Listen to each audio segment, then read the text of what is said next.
Bonjour entrepreneurs et leaders inspirants, j'espère que vous allez bien. Je vous retrouve après un petit moment d'absence pour mes vidéos en direct. J'ai eu des semaines plus occupées et c'était moins ma priorité d'être visible, mais là ça me fait plaisir de vous retrouver aujourd'hui. Je vois que j'ai pas perdu l'habitude, c'est génial. Alors on commence sans plus tarder, les gens vont se joindre à nous. Donc aujourd'hui j'avais envie de vous donner, c'était quoi dans le titre? Ah oui, j'ai mes notes ici. Quelques grands points à retenir pour dépasser les 150 000 de revenus par année. Pourquoi je spécifie ce montant-là? C'est parce que normalement, les entrepreneurs qui sont rendus à atteindre cet objectif-là sont à un autre niveau, à un niveau plus avancé et ont maintenant des nouveaux projets probablement pour leur entreprise, des nouvelles idées, une envie que ça progresse, que ça continue d'évoluer, une envie de toucher encore plus de gens, une envie de vivre leur plein potentiel encore plus grand. Donc, elles ont eu toutes les possibilités de leur entreprise dans les dernières années et là, elles se disent « Wow, OK, il y a sûrement d'autres possibilités qui m'attendent. » Des fois, elles ne savent pas exactement quelles sont ces possibilités-là. Des fois, elles savent quelles sont les possibilités, mais elles ne savent pas comment concrétiser toutes ces nouvelles visions qu'elles ont pour leur entreprise. Alors, il y a des choses à retenir quand on est rendu à cette étape-là avec notre entreprise pour y arriver. Et la première chose, je vous dirais, c'est de commencer par identifier les opportunités de revenus ou de développement qui sont déjà sous vos yeux. Quand je travaille avec mes clientes, souvent on identifie des choses qui sont juste devant elles et que ces entrepreneurs-là n'ont pas maximisé. C'est vraiment important avant de commencer à développer de nouveaux projets puis de nouvelles idées qui vont amener d'autres revenus dans votre entreprise, qui vont amener plus de stabilité, qui vont vous donner plus de liberté aussi. Mais avant de regarder ces nouvelles idées-là, il faut commencer par maximiser ce qui est déjà devant vous, les opportunités qui sont là sur un plateau d'argent, mais que souvent vous ne voyez pas parce que vous avez les deux yeux collés sur votre entreprise, vous n'avez pas assez de distance et peut-être que vous n'avez pas non plus ce mindset-là aussi de faire évoluer votre entreprise à partir de ce qui est déjà devant vous. Donc, je vous dirais que c'est la première chose à faire. Je vous donne un exemple. J'ai une cliente qui est propriétaire d'une école de danse, OK? Et elle avait souvent ce dilemme-là à savoir, bon, j'ai des demandes pour ouvrir des cours avec un nouveau style de danse. Ça veut dire qu'il faudrait que j'engage des nouveaux professeurs. Et donc, elle était toujours tiraillée à savoir si elle allait vers cette direction-là parce que c'est une opportunité pour faire grandir son école de danse. Et oui, éventuellement, amener aussi plus de revenus. Mais quand on a creusé un peu plus au fil de nos appels, ben on a réalisé qu'elle avait une autre opportunité qui était encore plus accessible pour elle. Et c'est qu'en ce moment, il y a un de ses services pour lesquels ça déborde. Elle ne peut plus personnellement répondre à la demande. Et elle a déjà fort probablement des gens dans son entourage qui pourraient combler cette demande-là. Et sinon, c'est que aussi c'était plus facile de combler cette demande-là pour un service qui est déjà existant que de se mettre à aller développer des nouveaux services dans son entreprise. Donc, ça vous donne une idée concrète de ce que je veux dire par maximiser les opportunités qui sont déjà devant vous. Fait que ça, c'est la première étape à faire. OK? Ensuite de ça, ben là, c'est là où on pense à créer des nouvelles opportunités de développement, des nouvelles opportunités de revenus. Hein? C'est là que c'est le temps de le faire une fois qu'on a maximisé ce qui était déjà accessible. Et ce que je vous invite à faire, c'est de vraiment privilégier les opportunités qui ne vous demandent pas d'ajouter plus d'heures de travail à vos semaines, qui ne vous mettra pas plus de responsabilités sur les épaules.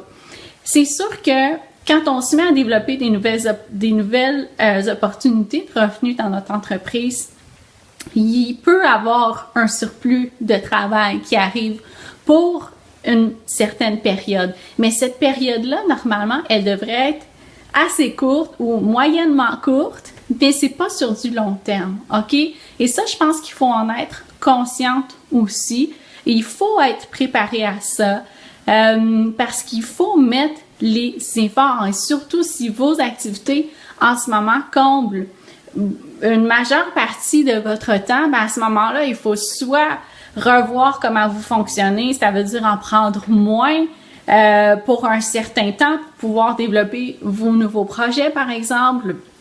Ou ça peut vouloir dire de mettre les bouchées doubles pour un certain temps. Mais ensuite de ça, une fois que c'est implanté, ce sont des opportunités de revenus et d'expansion dans votre entreprise qui ne devraient pas ajouter des heures supplémentaires. Au contraire, qui devraient même vous créer plus de liberté. Moi, je suis une fan de liberté, une fan de se simplifier la vie aussi. Et de trouver des façons aussi que votre expertise puisse servir au plus de gens possible sans que vous ayez nécessairement à être tout le temps impliqué dans cet échange de services-là. J'espère que je suis claire à ce niveau-là, OK? Parce que quand vous êtes toujours celle qui doit être impliquée dans le service, dans donner le service, mais c'est que vous avez une limite là à ce que vous pouvez fournir à un moment donné, hein? Et je sais que les femmes que j'attire, c'est des femmes qui veulent faire une différence à grande échelle, c'est-à-dire que peu importe dans quel domaine elles ont des connaissances à partager, elles ont un message, une passion à partager et elles veulent toucher plus de gens, OK? Donc, pour ça, ben, il faut se développer des services qui nous permettent de le faire sans nécessairement qu'on ait, nous, à toujours fournir ce service-là. Donc, soit en ayant une équipe, par exemple, ou soit en développant des produits ou des services qui nous permettent de rejoindre plus de gens en même temps. Je sais que c'est peut-être pas concret selon votre domaine à vous, puis c'est normal parce qu'il y a plein de domaines en ce moment dans la francophonie qui n'exploitent pas cette opportunité-là. Mais je vous dirais que quand je travaille avec mes clientes, souvent je leur lance plein d'idées qu'elles n'avaient pas envisagées et qui leur permettraient de toucher un plus grand volume de clients en même temps sans nécessairement leur demander plus de temps. OK? Donc ça, c'est sûr qu'il faut, c'est quelque chose qu'il faut creuser, puis ça veut pas dire que ça va être votre modèle à vous, mais peut-être que l'idée au bout du compte va être la même. C'est-à-dire que pour les efforts que vous allez mettre, pour le temps que vous allez mettre, ben le retour va être plus important aussi. OK? Ça, c'est un autre point. Ensuite de ça, ben, il va falloir redéfinir vos priorités. C'est pas du tout les mêmes priorités qu'on devrait avoir quand on vise à dépasser le 100-150 000 par année que quand on est, par exemple, à 50 000 par année. OK? Ce ne sont pas du tout les mêmes priorités. Et souvent, ce qui arrive, c'est que les gens, même celles qui sont déjà à 100, 150 000 puis qui veulent aller plus haut, le problème souvent, c'est que les gens posent encore les mêmes actions qu'elles posaient dans les dernières années. OK? Et c'est ce qui fait en sorte qu'elles stagnent. C'est ce qui fait en sorte qu'elles n'arrivent pas à passer au prochain niveau. Puis que ce soit en termes de revenus ou que ce soit en termes de développement d'entreprise, c'est exactement la même chose. Si vous posez les mêmes actions qu'avant, vous allez avoir les mêmes résultats qu'avant. Donc, il va falloir en 2017 que vous revoyiez vos priorités. Puis, une des actions que je voulais vous amener à faire, j'ai regardé ma petite note parce que je veux pas l'oublier. Quand vous êtes en train, c'est aussi simple que quand vous planifiez des projets dans votre agenda ou même des tâches quotidiennes, OK? Que vous regardez l'ensemble de vos semaines, est-ce que ce que vous êtes en train de faire en ce moment vous aide à créer votre prochain niveau de succès ou vous aide juste à maintenir où vous êtes en ce moment? OK? Ça, c'est la première question à vous poser pour revoir vos priorités. OK? C'est sûr que quand on travaille ensemble, on se pose plus de questions que ça, mais déjà, si je peux vous donner un truc à appliquer, ce serait celui-là. OK? Ensuite de ça, la prochaine chose à faire aussi, ça va être d'automatiser. OK? Puis je vous dirais surtout d'automatiser votre processus pour aller chercher plus de clients. Parce que quand vous êtes rendu à l'étape de dépasser le 150 000, votre priorité, en fait pas votre priorité, mais vous devriez passer moins de temps à aller chercher des clients. OK? Parce que vous devriez avoir automatisé votre processus pour que ça se fasse. Donc, soit avec des gens dans votre équipe, il faut aussi préparer du matériel marketing qui va vous servir et vous resservir constamment. Ça fait partie d'automatiser aussi. Mais donc, que vous puissiez vous dégager de cette partie-là pour passer plus de temps à servir vos clients, pour passer plus de temps à développer votre entreprise, passer plus de temps sur vos nouveaux projets qui vont vous amener plus de revenus, qui vont permettre de développer votre entreprise. Pendant qu'il y a d'autres choses dans votre entreprise, soit un système automatisé ou une autre personne qui va plus s'occuper d'aller chercher vos clients. Je sais que c'est un morceau qui est difficile à laisser aller souvent, surtout si on parle par exemple d'automatiser comme votre marketing par exemple. Donc, disons que vous décidiez en 2017, parfait, ce que vous allez faire, c'est que vous allez créer disons, une série de vidéos pour présenter vos services. Et là, vous allez automatiser ça avec un système de courriel, avec des publicités Facebook. Et donc, les gens vont tomber sur ce que vous faites. Et puis là, ils vont apprendre à vous connaître. Ils vont gagner confiance en vous. Ils vont découvrir vos services et tout ça. C'est difficile à faire pour certaines personnes parce que tout ça, ça se passe en arrière-plan sans qu'on ait vraiment le contrôle sur ce qui se passe. Puis ça demande une grande confiance, hein, qu'il y a des gens en ce moment qui sont en train de regarder notre matériel et qui sont en train de réfléchir à s'ils vont prendre nos services. Donc, ça demande un grand lâcher-prise. Mais quand on est rendu à une étape supérieure, c'est vers là où il faut aller. On n'a pas le choix, OK? Donc, c'est la même chose. Si jamais vous décidez de déléguer cette partie, d'aller chercher des clients à quelqu'un dans votre équipe, ça demande un grand lâcher-prise face aux résultats, faire confiance à cette personne-là, engager la bonne personne aussi. Par contre, si vous déléguez, c'est à vous de garder la vision stratégique, c'est à vous de communiquer la stratégie derrière. Ça, c'est ce que je vous recommande fortement parce que sinon, vous n'aurez fort probablement pas les résultats que vous voulez. OK? Fait que je vous donne des exemples très généraux parce que vous êtes dans toutes sortes de domaines, hein? Donc, c'est difficile de vous donner des exemples personnalisés, mais tentez le plus possible d'adapter ce que je vous dis à votre entreprise. OK? Ensuite de ça, je vous dirais que l'autre élément à tenir en compte, c'est qu'il va falloir prendre encore plus votre place de leader dans votre domaine que vous le faites actuellement. Donc, vous savez, ça fait partie de mon message principal. Je le répète continuellement. Mais c'est parce qu'à chaque prochain niveau avec votre entreprise, il faut prendre votre place un cran de plus, OK? Parce que sinon, vous n'aurez pas les résultats que vous voulez. Ça va être très difficile de concrétiser les visions que vous avez actuellement pour votre entreprise. Donc, qu'est-ce que ça veut dire pour moi prendre sa place de leader dans son domaine? Ça peut être d'être plus visible. Ça peut être de prendre plus position. Ça peut être de communiquer plus votre opinion. Ça peut être d'avoir un message qui est un peu plus tranché. Qu'est-ce que j'avais noté aussi? Ça peut être d'oser parler plus des résultats de vos clients. Ça pourrait être d'oser assumer plus la qualité de ce que vous offrez ou les résultats ou les bénéfices de vos services. Ça fait partie de prendre sa place de leader. Donc, ça peut vouloir dire tellement de choses.